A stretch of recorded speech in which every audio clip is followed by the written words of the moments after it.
आज जो है 14वें अध्याय में भक्ति योग की महिमा तथा ध्यान विधि का वर्णन बताया जा रहा है।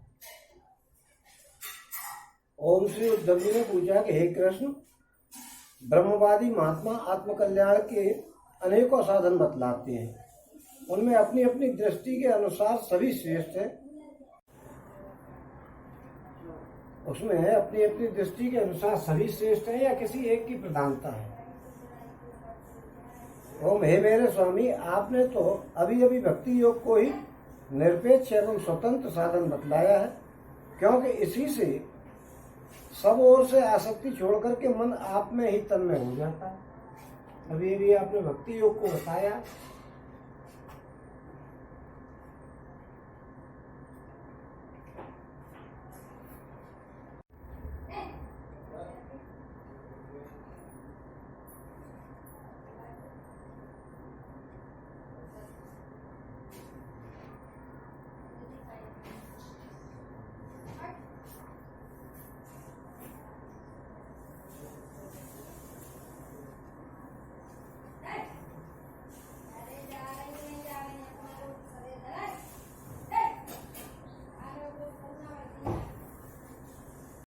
भगवान कन्हैया जी कहते हैं कि हे प्रिय उद्धव, ये वेदवाणी समय के फेर से प्रलय के अवसर पर लुप्त हो गई थी। यानी 14वें अध्याय में भक्ति योग की महिमा तथा ध्यान विधि का वर्णन बताया जा रहा है। तो उद्धव जी ने कहा, हे श्री कृष्ण, ब्रह्मवादी महात्मा आत्मकल्याण के अनेकों साधन बतलाते हैं, उनमें अपनी अपनी दृष्टि के अनुसार सभी श्रेष्ठ है अथवा किसी एक की प्रधानता है। ओम, हे मेरे स्वामी, आपने तो अभी अभी भक्ति योग को ही निरपेक्ष एवं स्वतंत्र साधन बतलाया है। ओम, क्योंकि इसी से सब ओर से आसक्ति छोड़ करके मन आप में तन्मय हो जाता है। तो कन्हैया जी कह रहे हैं, हे प्रिय उद्धव, यह वेदवाणी समय के फेर से प्रलय के अवसर पर लुप्त हो गई थी। फिर जब सृष्टि का समय आया तब मैंने अपने संकल्प से ही इसे ब्रह्मा को उपदेश किया। इसमें मेरे भागवत धर्म का ही वर्णन है। ओम, ब्रह्मा ने अपने श्रेष्ठ पुत्र स्वयंभव मनु को उपदेश किया और उनसे भृगु, अंगिरा, मारीच, पुलह, अत्रि, पुलस और क्रतु इन 7 प्रजापति महर्षियों ने ग्रहण किया। ओम, तदनंतर इन ब्रह्मर्षियों की संतान देवता, दानव, गुहयक, मनुष्य, सिद्ध, गंधर्व, विद्याधर, चारण, किन्नर, किन्देव, नाग, राक्षस और किमपुरुष आदि ने इसे अपने पूर्वज इन्हीं ब्रह्मर्षियों से प्राप्त किया। देखिए, किन्देव कौन होते हैं? श्रम और खेद आदि दुर्गंध से रहित होने के कारण जिनके विषय में ये देवता हैं या मनुष्य ऐसा संदेह हो जाए, वे द्वीपांतर निवासी मनुष्य किन्देव कहलाते हैं। यानी उनके विषय में ये भ्रम हो जाए कि ये देवता हैं या मनुष्य हैं, उनको कहते हैं किन्देव। और किन्नर किसको कहते हैं? मुख तथा शरीर की आकृति से कुछ कुछ मनुष्य के समान प्राणी जो लगते हैं, उनको किन्नर कहते हैं। मुख तथा शरीर की आकृति से मनुष्य के समान प्राणी लगते हैं, उनको किन्नर कहते हैं। और किमपुरुष किसको कहते हैं? कुछ कुछ पुरुष के समान प्रतीत होने वाले वानर आदि जो होते हैं, उनको किमपुरुष कहते हैं। हनुमान जी को किमपुरुष ही कहा जाता है।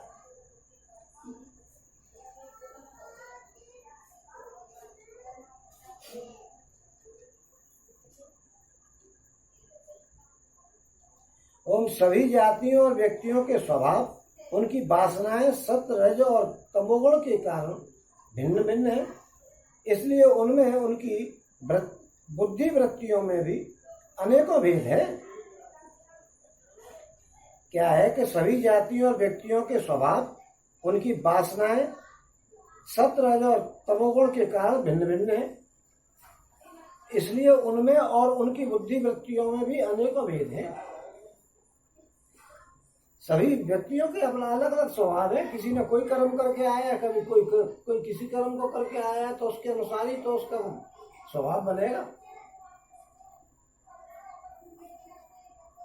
इसलिए वे सभी अपनी अपनी प्रकृति के अनुसार उस वेदवाणी का भिन्न भिन्न अर्थ ग्रहण करते हैं। जैसा जिसमें दिमाग होगा वह वैसे ही अर्थ निकालेगा।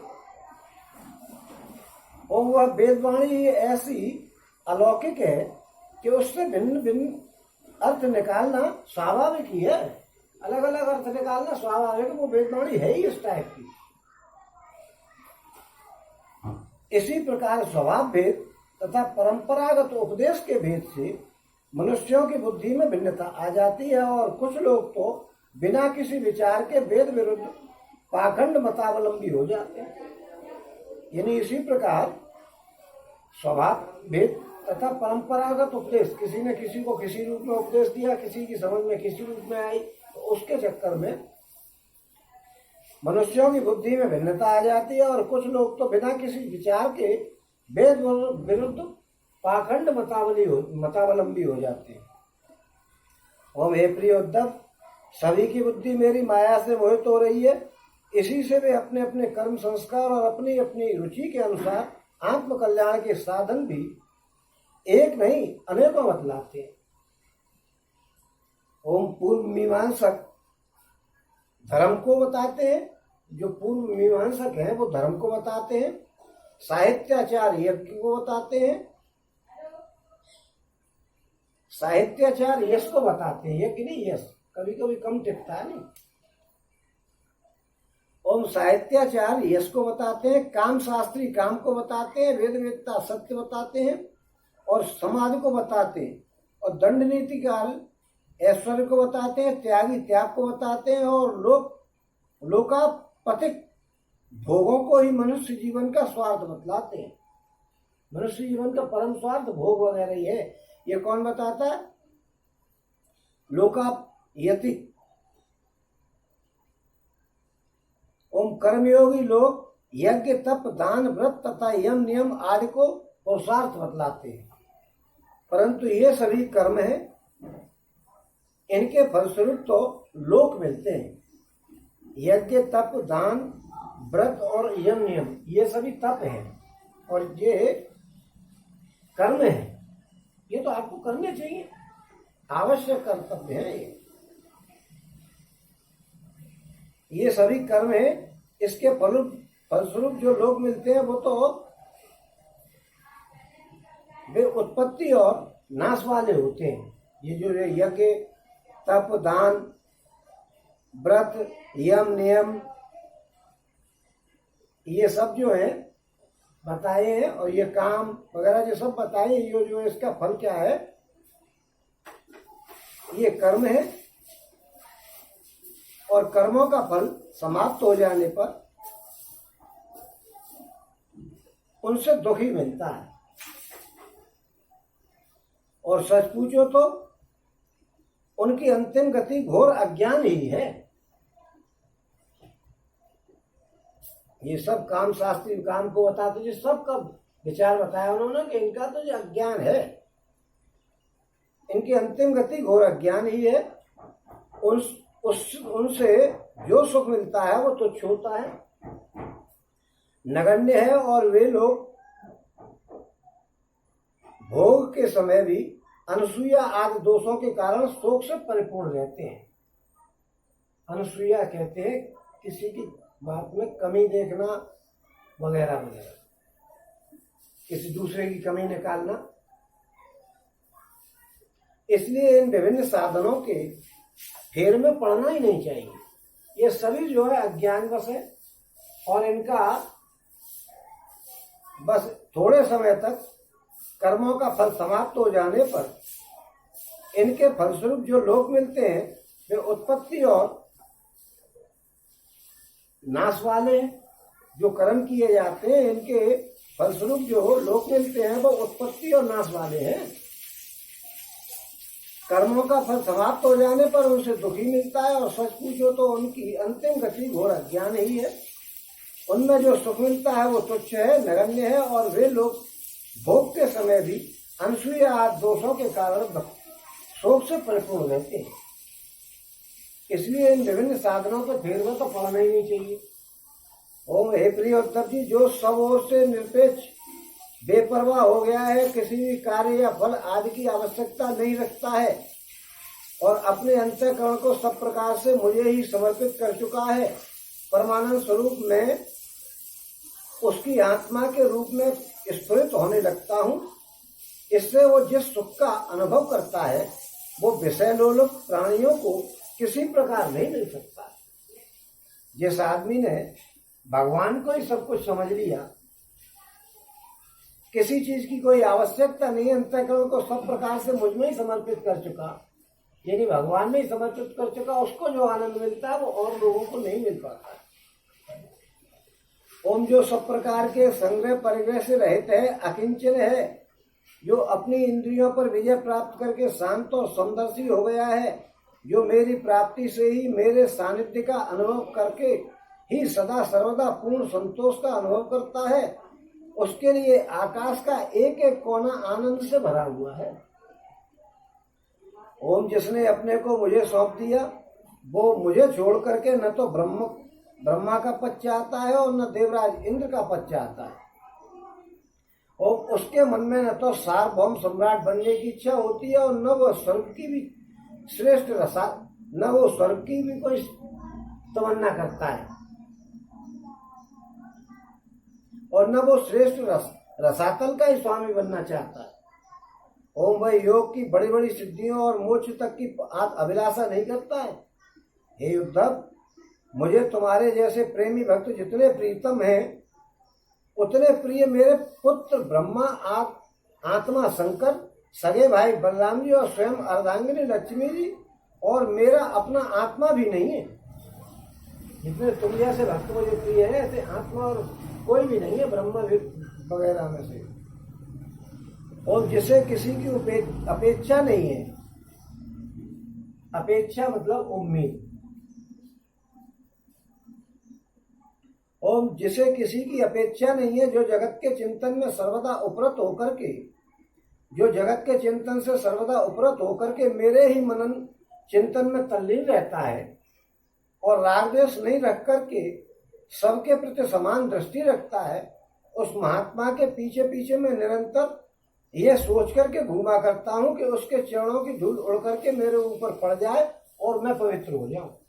वासा ओम जो सब प्रकार के संग्रह परिग्रह से रहते हैं, यहाँ तक कि शरीर आदि में भी अहंता और ममता नहीं रखते हैं, जिनका चित्त मेरे ही प्रेम के रंग में रंग गया है और जो संसार की वासनाओं से शांत उपरत हो चुके हैं और जो अपनी महत्ता उदारता के कारण स्वभाव से ही समस्त प्राणियों के प्रति दया और प्रेम का भाव रखते हैं और जो अपनी महत्ता उदारता के कारण स्वभाव से ही समस्त प्राणियों के प्रति दया और प्रेम का भाव रखते हैं, किसी प्रकार की कामना जिनकी बुद्धि का स्पर्श नहीं कर पाती, उन्हें मेरे जिस परमानंद स्वरूप का अनुभव होता है उसे और कोई जान ही नहीं सकता, क्योंकि वह परमानंद तो केवल निरपेक्षता से ही प्राप्त होता है।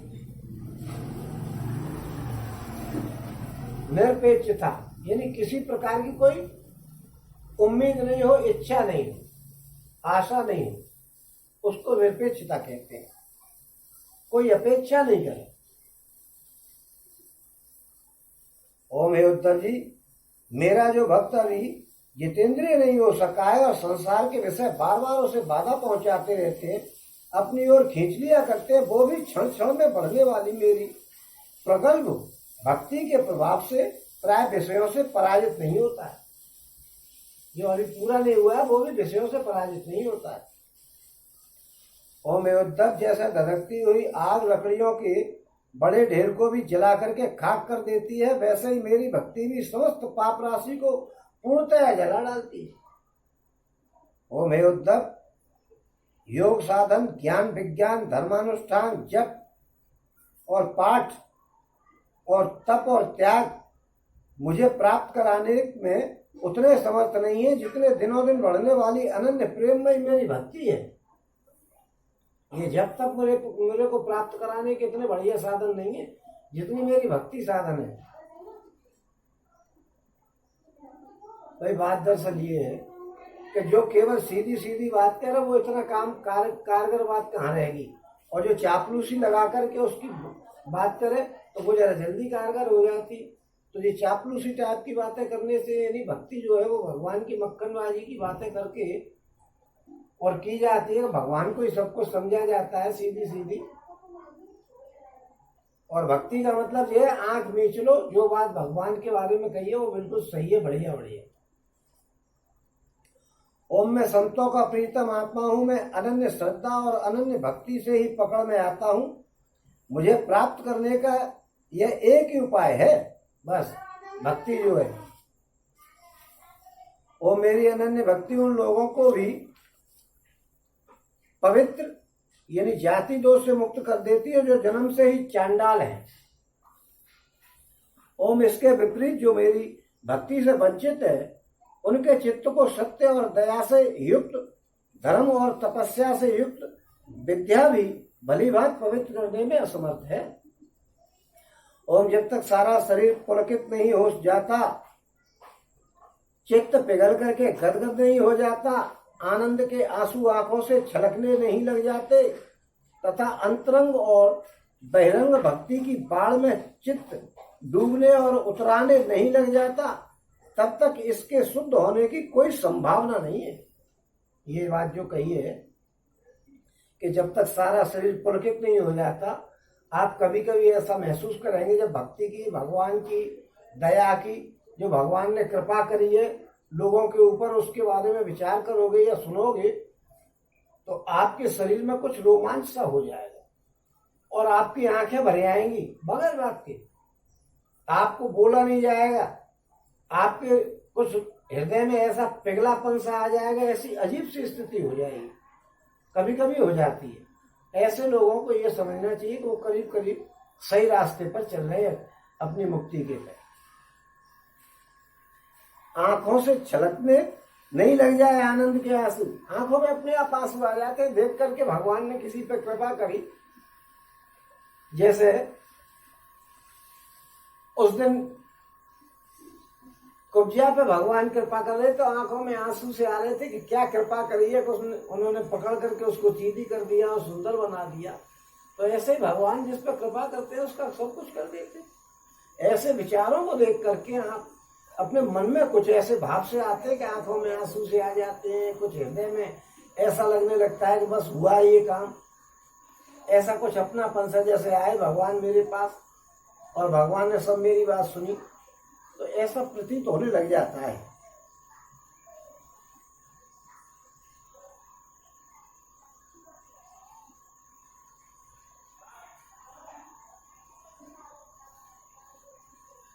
ओम जिसकी वाणी प्रेम से गदगद हो रही है, चित्त पिघल करके एक ओर बहता रहता है, एक क्षण के लिए भी रोने का तांता नहीं टूटता है, परंतु जो कभी कभी खिलखिला करके हंसने भी लग जाता है, कभी लाज छोड़ करके ऊंचे स्वर से गान करने लग जाता है, तो कहीं नाचने लग जाता है। हे भैया उद्धव, मेरा वो भक्त न केवल अपने को बल्कि सारे संसार को पवित्र कर देता है। कभी नाचने लग जाएगा, मस्त हो जाएगा, उसे ध्यान ही नहीं है। उसे भूख लग रही हो तो भूख नहीं लगेगी, प्यास लग रही हो तो प्यास को भूल जाएगा। परीक्षित जी जो है वो भूल गए कि नहीं 7 दिन के लिए भूख प्यास लगी नहीं है। कभी सुना कि परीक्षित खाना खाने गए हैं कथा को छोड़ के, उनको भूख प्यास लगी नहीं रही।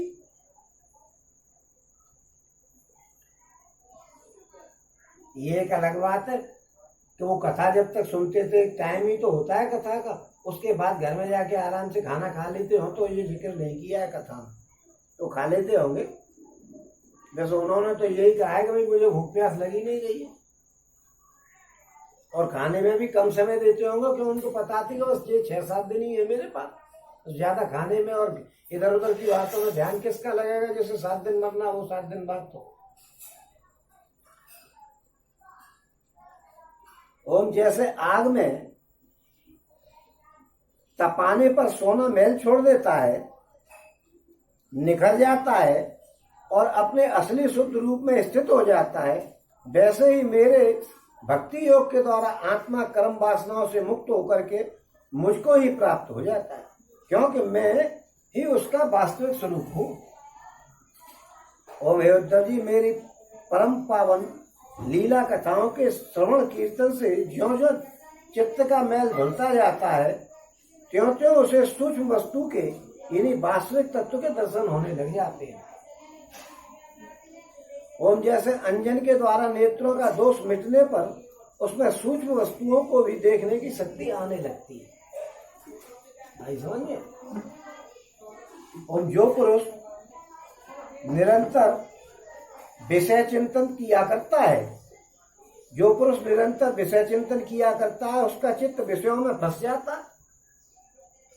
ओम और जो मेरा स्मरण करता है, उसका चित्त मुझ में तल्लीन हो जाता है। ओम इसलिए तुम दूसरे साधनों और फलों का चिंतन छोड़ दो। अरे भाई, मेरे अतिरिक्त और कुछ है ही नहीं। जो कुछ जान पड़ता है वो ठीक वैसा ही है जैसे स्वप्न अथवा मनोरथ का राज्य हो, जो आपने कल्पना करी ऐसा राज्य समझो, वास्तव में तो कुछ है ही नहीं। ओम इसलिए मेरे चिंतन से तुम अपना चित्त शुद्ध कर लो और उसे पूरी तरह से एकाग्रता से मुझ में ही लगा दो। ओम संयमी पुरुष स्त्रियों और उनके प्रेमियों का संग दूर से ही छोड़ करके, स्त्री और उसके प्रेमियों का संग दूर से ही छोड़ देवे और पवित्र एकांत स्थान में बैठ करके बड़ी सावधानी से मेरा ही चिंतन करे। पवित्र और एकांत स्थान में बैठे, पवित्रता का ख्याल रखे भैया। ओम प्यारे उद्धव, स्त्रियों के संग से और स्त्री संगियों के यानी लंपटों के संग से पुरुष को जैसे कलेश और बंधन में पड़ना पड़ता है, वैसा कलेश और फसावट किसी के भी संग से होती नहीं है। फसावट दुनिया में फंस जाओ। वैसे कल्पना की बात है कि आपने किसी महिला से प्रेम कर लिया तो वो आपकी निगाहों में नाचती ही रहेगी, नाचती ही रहेगी, नाचती। जब देखोगे वो महिला ही याद आ रही होगी। ऐसा नहीं है कि वो क्षण भर के लिए भी दूर हो जाए, चाहे उस महिला को कुछ पता ही नहीं है। ऐसी स्थिति हो जाती है, तो इसलिए उनसे तो दूर ही रहे, क्योंकि आप भगवान का भजन करोगे वो महिला याद आ जाएगी। इसलिए आप बिल्कुल दूर रहे। कोई किसी प्रकार का चिंतन किसी और तरीके का करे ही नहीं, केवल भगवान का चिंतन करें। ये फसावट है, फंसा देते हैं मोह माया के जाल में। ओम उद्धव जी ने पूछा कि हे कमल नयन श्याम सुंदर, आप कृपा करके ये बताइए कि मुमुक्षु पुरुष आपका किस रूप से, किस प्रकार और किस भाव से ध्यान करे। ये मुमुक्षु यानी अब योग वगैरह की बात बताई जाए, थोड़ा सा सब तरह की बात बताई जा रही है। ओम भगवान ने कहा कि प्रिय उद्धव, जो न तो बहुत ऊंचा हो और न बहुत नीचा हो, ऐसे आसन पर शरीर को सीधा रख करके आराम से बैठ जाए। शरीर को सीधा रखे और आराम का ख्याल रखे। आराम से बैठा, किसी प्रकार की परेशानी हो रही होगी बैठने में तो ज्यादा देर बैठ नहीं पाओगे और पूजा में या भगवान के स्मरण में या कथा सुनने में भी ध्यान नहीं लगेगा, क्योंकि जो तकलीफ हो रही होगी उस तकलीफ की तरफ ध्यान आ जाएगा। इसलिए भगवान जी बता रहे हैं कि जो न तो बहुत ऊंचा आसन हो और न बहुत नीचा आसन हो, ऐसे आसन पर शरीर को सीधा रख करके और आराम से बैठ जाए। हाथों को अपनी गोद में रख ले, हाथों को यूं रख ले और दृष्टि अपनी नासिका के अग्रभाग पर जमावे। दृष्टि को यूं रखे। अगर आप सिर को यूं झुकाओगे तो आपकी नाक बह के आपके गले में आ जाएगी। ध्यान रखना भाई साहब, जरा भी शरीर में कहीं 19-20 मामला हुआ तो, और नाक भर जाएगी। इसलिए आपको सीधा रहना बताया कि जो जिससे नाक नहीं बहे तो अंदर की तरफ ही निकल जाए। इसके बाद पूरक, कुंभक और रेचक तथा रेचक कुंभक और पूरक इन प्राणायामों के द्वारा नाड़ियों का शोधन करें। प्राणायाम का अभ्यास धीरे धीरे बढ़ाना चाहिए और उसके साथ साथ इंद्रियों को जीतने का भी अभ्यास करना चाहिए। ओम हृदय में कमल नालगत पतले सूत के समान ओमकार का चिंतन करे। प्राण के द्वारा उसे ऊपर ले जाए और उसमें घटानाद के समान स्वर स्थिर करे। ओम उस स्वर का तांता टूटने नहीं पावे। ओम इस प्रकार प्रतिदिन 3 समय 10-10 बार ओमकार सहित प्राणायाम का अभ्यास करे। ऐसा करने से 1 महीने के अंदर ही प्राणवायु बस में हो जाता है। ओम इसके बाद ऐसा चिंतन करें कि हृदय एक कमल है, वो शरीर के भीतर इस प्रकार स्थित है मानो उसकी डंडी तो ऊपर की ओर है और मुंह नीचे की ओर है। अब ध्यान करना चाहिए कि उसका मुख ऊपर की ओर होकर के खिल गया है, उसके 8 तल यानी पंखुड़ियां हैं और उनके बीचों बीच में पीली पीली अत्यंत सुकुमार कर्णिका यानी गद्दी है। कर्णिका पर क्रम से सूर्य चंद्रमा अग्नि का न्यास करना चाहिए। तदनंतर अग्नि के अंदर मेरे स्वरूप का स्मरण करना चाहिए। मेरा ये स्वरूप ध्यान के लिए बड़ा ही मंगलमय है और मेरे अवयवों की गठन बड़ी ही सुडौल है।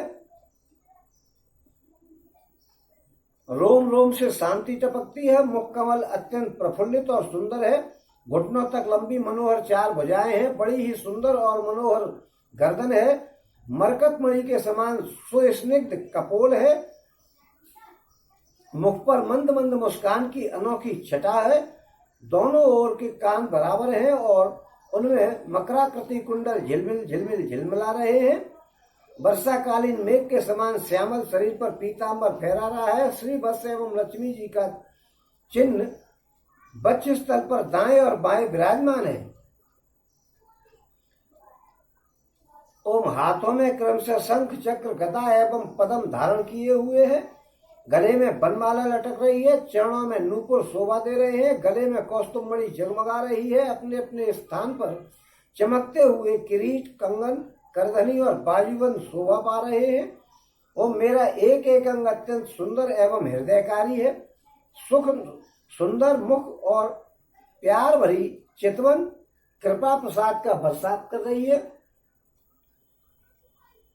ओम कृपा प्रसाद की वर्षा कर रही है। उत्तम मेरे सुकुमार रूप का ध्यान करना चाहिए और अपने मन को एक एक अंग में लगा दे। अपने मन को मेरे एक एक अंग में लगा दे। ओम बुद्धिमान पुरुष को चाहिए कि मन के द्वारा इंद्रियों को उनके विषयों से खींच ले और मन को बुद्धि रूप सारथी की सहायता से मुझ में ही लगा दे। दुनियादारी में से मन को खींचे।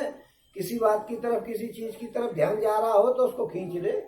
ध्यान नहीं करना, हमें नहीं देख रहा उधर, हम तो भगवान की तरफ लगा रहे।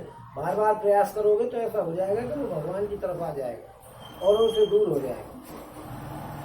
ओम बुद्धिमान पुरुष को चाहिए कि मन के द्वारा इंद्रियों को उनके विषयों से खींच ले और मन को बुद्धि रूप सारथी की सहायता से मुझ में लगा दे, चाहे मेरे किसी भी अंग में क्यों नहीं लगे। ओम जब सारे शरीर का ध्यान होने लगे तब अपने चित्त को खींच करके एक स्थान में स्थिर करे और अन्य अंगों का चिंतन नहीं करके केवल मंद मंद मुस्कान की छटा से युक्त मेरे मुख का ही ध्यान करे। ओम जब चित्त मुखारविंद में ठहर जाए तब उसे वहां से हटा करके आकाश में स्थिर करे। ओम तदनंतर आकाश का चिंतन भी त्याग करके मेरे स्वरूप में आरूढ़ हो जाए और मेरे सिवाय किसी भी वस्तु का चिंतन नहीं करे। ओम जब इस प्रकार का चित्त समाहित हो जाता है तब जैसे ही एक ज्योति दूसरी ज्योति से मिलकर के एक हो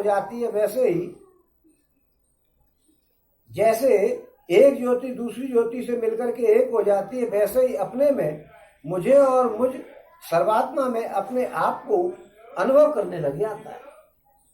ओम जो योगी इस प्रकार तीव्र ध्यान योग के द्वारा मुझ में ही अपने चित्त को संयम करता है, उसके चित्त से वस्तु की अनेकता तत्व संबंधी ज्ञान और उनकी प्राप्ति के लिए होने वाले कर्मों का भ्रम शीघ्र ही निवृत्त हो जाता है।